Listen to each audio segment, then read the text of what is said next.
नमस्कार, मैं हूं मनोज्ञा लोईवाल। स्वागत है आपका नाश्ते पर नेताजी में। आज हमारे साथ एक ऐसे नेताजी हैं जिन्होंने राजस्थान से करीब एक दशक से ज़्यादा प्रतिनिधित्व किया है राज्यसभा में, लेकिन इस बार सिंहद्वार कहलाने वाले अलवर से मैदान जंग लोकसभा में उतरे हैं। भूपेंद्र यादव जी, केंद्रीय मंत्री, हमारे साथ हैं। स्वागत है आपका। कई सारे विभाग हैं, लेकिन आज हम जो देख रहे हैं, नाश्ते पर क्या खाते हैं नेताजी, ये तो बताइए। सिंपल पोहा फ्रूट, बस रोज यही खाते हैं। कभी कोई परांठा या चिल्ला, बस और कुछ नहीं। जो घर में बनता है सामान्य वही। तो भूपेंद्र जी को हमेशा कार्यकर्ता कहा जाता है, वो किसी भी पद किसी भी कद पर रहें जी। क्या कारण है ये? नहीं, बस लगातार पार्टी का कार्य किया, लंबे समय तक कार्य किया है, तो उसी तरीके से काम करते हैं। अच्छा, हर एग्जाम देने के पहले बटरफ्लाइज इन द स्टमक कहा जाता है जी। आपके अंदर कितनी बटरफ्लाइज हो रखी है इस बार लोकसभा का चुनाव लड़ने के लिए?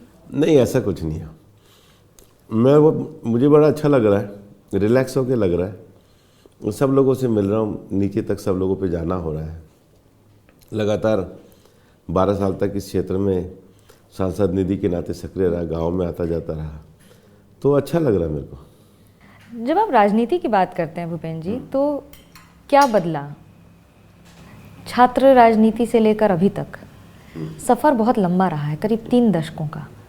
इस 3 दशक में भूपेंद्र यादव के लिए क्या बदला है? जैसे जैसे जीवन के पड़ाव बदलते हैं, आपके अनुभव बढ़ते चले जाते हैं। आप जब मुकाम पे निकलते हैं तो आपको नए चैलेंजेस आपके सामने आते हैं, इसलिए बदलता समय तो है ही, व्यक्ति का परिप्रेक्ष्य और सोच भी बदलता है, क्योंकि आपको नए अनुभव एक नई तरह की सोच देते हैं। इसलिए बदला नहीं कह सकते, लेकिन हाँ, अनुभव बढ़ते हैं, और अगर आप उन अनुभवों को पॉजिटिव लेते हो तो आप ज़्यादा कंट्रीब्यूट कर सकते हो। श्रम और रोजगार आपका मंत्रालय है। विपक्ष कहता है न तो आपकी सरकार ने नौकरियां दी हैं, और युवाओं को जो वादा किया था वो भी पूरा नहीं किया है। कैसे देखते हैं इस आरोप को? अब EPFO के डेटा है, वो कहते हैं रोजगार बढ़ा है। ESIC का डेटा है, वो कहता है रोजगार बढ़ा है। PLFS के डेटा है, वो कहते हैं रोजगार बढ़ा है। इवन जो एजेंसियां हमारे खिलाफ भी काम करती थी, वो भी कहते हैं रोजगार बढ़ा है। तो अब विपक्ष को ये डेटा समझ में नहीं आ रहा है, तो उसका मेरे पास क्या इलाज है? राहुल गांधी बहुत एक के बाद एक धुआंधार रैलियां कर रहे हैं। भारत जोड़ो यात्रा भी की, अभी न्याय यात्रा भी की, फिर उसके बाद शक्ति के बारे में भी कुछ कह दिया। कैसे देखते हैं इसको? ऐसा है कि मूल सोच ही जो है वो नकारात्मकता की है। उनको ऐसा लगता है ये इनके इन प्रकार वो कैसे सत्ता में आ जाए। तो कुछ चीज़ों को कहने से तो होता नहीं है, तो आपको कर्म करना पड़ता है, आपको विषय पे गहराई पे जाना पड़ता है। और जो शक्ति का अर्थ ही ना समझे, जो यही नहीं समझे कि शब्द जो उपयोग कर रहे हैं वो शक्ति, तो वो तो शक्ति का अपमान कर रहे हैं। अभी तो नवरात्रि आने वाला है, हम लोग शक्ति की पूजा करते ही हैं। तो जो हमारी मूल विचार, संस्कृति, परंपरा है, उसको अगर वो अपमानित करने के पे आमदा है, और उन्होंने नारी शक्ति के लिए कुछ किया भी नहीं। इतने लंबे समय से जो पेंडिंग वुमेन रिजर्वेशन बिल था, कांग्रेस ने नहीं किया। महिलाओं के स्वरोजगार पे आधारित 85 लाख सेल्फ हेल्प ग्रुप इस सरकार ने प्रधानमंत्री नरेंद्र मोदी जी के नेतृत्व में चलाया, कांग्रेस ने तो कुछ नहीं किया। तो जो एम्पावरमेंट ऑफ वुमेन और वुमेन लेड डेवलपमेंट है, वो शक्ति की आराधना ही है। विपक्ष कहता है कि राम मंदिर में आनन फानन में आपने उद्घाटन कर दिया, प्राण प्रतिष्ठा कर दी, कि चुनाव में हमें इसका पूरा फायदा मिले। आपकी बड़ी भूमिका रही है राम मंदिर में। इस तरह के आरोपों को जब आप सुनते हैं तो आपको लगता है कि बीजेपी ने जल्दी करके सिर्फ अपना एक इवेंट बना लिया? राम मंदिर का उद्घाटन जो वहाँ का ट्रस्ट है, जो उसके संचालन करता है, जो उसको चला रहे हैं, उन्होंने किया है। वो उस क्षेत्र की अथॉरिटी है। कांग्रेस पार्टी को कब से अथॉरिटी का अधिकार हो गया? जो कांग्रेस पार्टी राम मंदिर को बनाने के ही समर्थन में जब बीजेपी ने आंदोलन किया था, तो कटाक्ष किया करते थे, आलोचना किया करते थे। तो ना तो बीजेपी ने तो उसको समर्थन दिया, और राम मंदिर ट्रस्ट उस पर निर्णय लेने का अधिकारी है, वो अधिकार कांग्रेस को किसने दे दिया? कांग्रेस ने कहा कि बीजेपी का इवेंट है इसलिए हम जाएंगे नहीं। राम मंदिर का, राम का विरोध नहीं कर रहे हैं, लेकिन राम मंदिर के इस कार्यक्रम में नहीं शिरकत करेंगे। उनको पता नहीं होता है वो सुबह किसका विरोध करते हैं और किसका समर्थन करते हैं। और इवेंट तो जो ट्रस्ट है, जो बना रहा है, पूरे समाज का इवेंट था। बीजेपी वालों को ही बुलाया और कांग्रेस को ही बुलाया, तो इसमें विरोध करने की क्या बात थी। अभी जो विधानसभा चुनाव हुए उसमें आपकी बड़ी भूमिका थी, मध्य प्रदेश हो या बाकी राज्य हो, प्रभारी बनकर आप गए थे।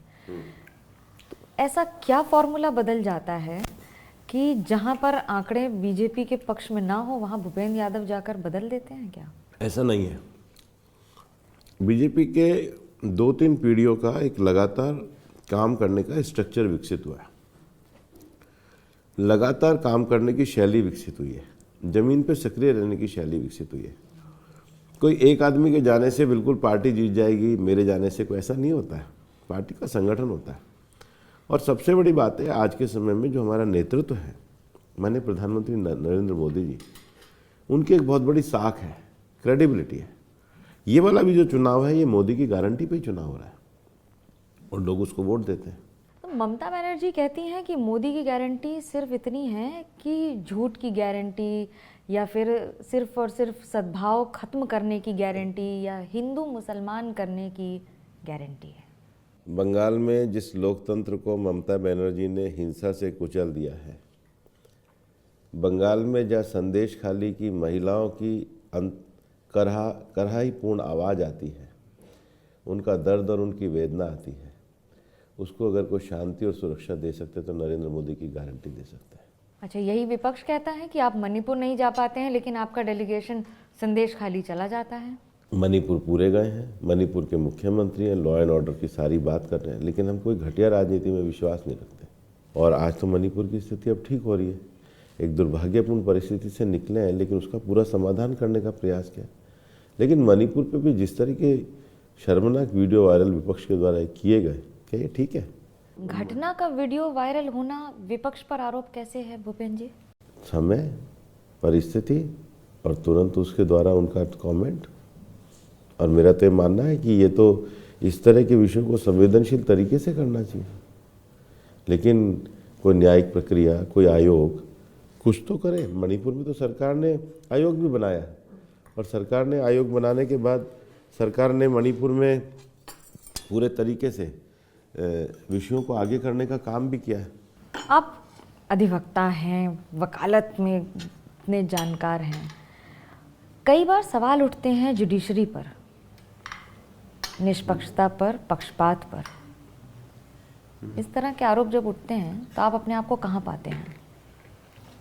बीजेपी पूरी तरीके से जो संवैधानिक आयोग है उनकी मर्यादा, उनके संरक्षण पे पूरा विश्वास करती है। और मुझे नहीं लगता है कि कोई 10 साल के कार्यकाल में इस प्रकार की कोई घटना घटी हो। आपको लगता है कि जिस तरह से ऑर्डर्स आते हैं अदालत के, ये विपक्ष कहता है कि ईडी हो, सीबीआई हो या फिर जहाँ जहाँ ज़रूरत हो अदालत का उपयोग करती है बीजेपी अपने स्वार्थ के लिए। अदालत ने कई निर्णय सरकार के खिलाफ भी दिए। सरकार के अदालत का निर्णय तथ्यों के आधार पे होता है, सर्कमस्टांस के आधार पे होता है, अदालत के सामने रखे गए पक्ष के आधार पे होता है, उनके अपने कंसिडरेशन होते हैं। अदालत का निर्णय तो स्वतंत्र और स्वायत्त होता है। भूपेंद्र जी, जब जीत का इतना भरोसा है तो फिर विपक्ष के मुख्यमंत्रियों के खिलाफ कार्रवाई या विपक्ष के नेताओं के खिलाफ कार्रवाई अलग अलग एजेंसियों द्वारा, कार्रवाई कोई आज तो करी नहीं। सरकार पर यह आरोप लगाता है विपक्ष, आरोप लगाता है। तो कांग्रेस ने ही तो पिटीशन फाइल करी थी आप पार्टी के खिलाफ। कांग्रेस क्यों पीछे चली गई? पिटिशनर कौन थे? कोई बीजेपी के नेता तो नहीं थे। तो अब वो क्यों पीछे चलेगा? फिर जो कंप्लेंट हुई उस पर कार्रवाई हुई, तो कंप्लेंट पे कार्रवाई नहीं होगी क्या? और कंप्लेंट पे कार्रवाई हुई उसके बाद उन्होंने कोर्ट में जाके रेमेडी नहीं ली, तो कंप्लेंट करने वाले कंप्लेंट से भाग गए, उनको तो कोई प्रश्न नहीं पूछ रहा।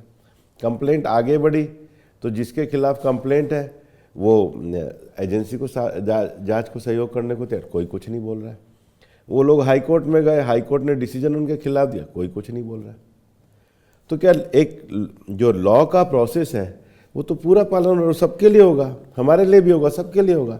कानून के तहत अभी एक फैसला भी आया था जिसमें सारे पार्टियों के डिटेल्स आ गए हैं सामने, किसने कितना डोनेशन दिया है।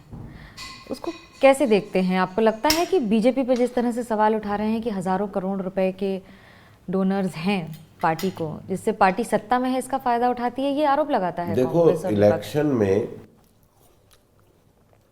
ट्रांसपेरेंसी होनी चाहिए। अगर हम फॉर्मल इकोनॉमी की ओर बढ़ना चाहते हैं तो पॉलिटिक्स में भी फंडिंग जो है फॉर्मल होनी चाहिए, इनफॉर्मल नहीं होनी चाहिए। हमारी जो परिवारवाद की लड़ाई है, कुछ राजनीतिक पार्टियां राजनीतिक ना रहकर परिवार की एसेट बन गई, परिवार की कंपनी बन गई। वो 10 रुपया जो दे रहे हैं फॉर्मल में दिखाते हैं, बाकी उनका पैसा कहाँ जाता है वो जवाबदेही नहीं बनना चाहते। कांग्रेस ने तो प्रेस कॉन्फ्रेंस करके कहा है कि हम बैंकरप्ट हैं, हमारे पास रेलवे की टिकट काटने के पैसे नहीं हैं। वो दूसरे नंबर वाला पैसा कहाँ है? हाल ही में सुप्रिया श्रीनेत ने भी कंगना रनौत पर टिप्पणियां की हैं और गलत है। बतौर मंडी, ये शक्ति से ज़्यादा बुरी टिप्पणी है और ये गलत है।